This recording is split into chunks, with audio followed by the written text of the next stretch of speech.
সবাইকে স্বাগতম। আমরা আবার ফিরে আসলাম। আমরা আরো একটা এমসিকিউ নিয়ে এখন কথা বলবো।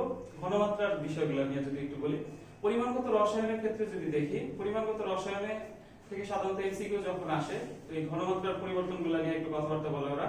যেমন কোনো হয়তো মোলারিটিতে দেওয়া আছে, তোমার কাছে পিপিএম এ চাইতে পারে, পিপিবি তে চাইতে পারে, পিপিটি তে চাইতে পারে, বা তোমাকে আবার বলতে পারে S1 V1 এর যে অঙ্কগুলো এগুলো সলভ করতে বলতে পারে।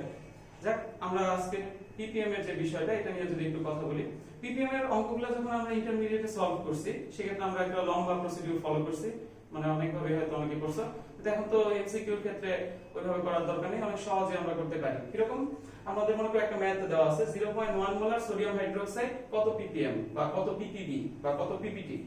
তো পিপিএম যদি বের করতে পারি, বাকিগুলো বের করা আসলে কোনো কঠিন কাজ না।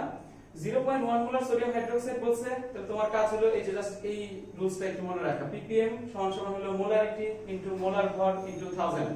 মানে আমাকে 0.1 মোলার বলছে, এটা হলো মোলারিটি 0.1, তার সাথে কি করব মোলার ভর, কোন জিনিসের, যে জিনিসটা বলে দিছে সোডিয়াম হাইড্রোক্সাইড, ওর ভর কত 40, এবং আমাকে কি গুণ করতে হবে সাথে 1000। তো আমি যদি দেখি এখানে 40, এখানে হয়ে গেছে কত 4 আর ওই 1000 এর সাথে গুণ আছে, তাহলে হবে কত 4000। তার মানে आंसर হচ্ছে 4000 ppm। তো আমরা দেখো ppm কত সহজে বের করে ফেলছি। এটা করতে 40 সেকেন্ডও না, 20 সেকেন্ডে হয়ে গেছে। ইভেন এখানে থেকে যদি আবার ppb বের করতে বলে, কিছুই না, আমি আর সাথে আরো তিনটা শূন্য দিয়ে দিব। এই তাহলে এখন হয়ে গেছে এটা ppb বা ppb। এভাবে যদি না মানে দেখো প্রশ্নে হয়তো এভাবে নাও থাকতে পারে, প্রশ্নে দেওয়া থাকতে পারে 4 ইনটু, দেখো কয়টা শূন্য আছে, তিনটা 10 টু দি পাওয়ার 6 এভাবে থাকতে পারে। বা তুমি প্রশ্নের ভিতরে বুঝতেছো 4 ইনটু 10 টু দি পাওয়ার 6, ওরা দিয়ে দিয়েছে 40 ইনটু 10 টু দি পাওয়ার 5, এভাবে থাকতে পারে। একটু দেখবা এই জিনিসগুলো, অপশনে এগুলো খুব কাজে লাগে। বা তোমার অপশনের ভিতরে থাকলো 0.4 ইনটু 10 টু দি পাওয়ার 7, এভাবে থাকতে পারে। কিন্তু যেটাই থাকুক সবগুলাই কিন্তু ppb এককে আছে।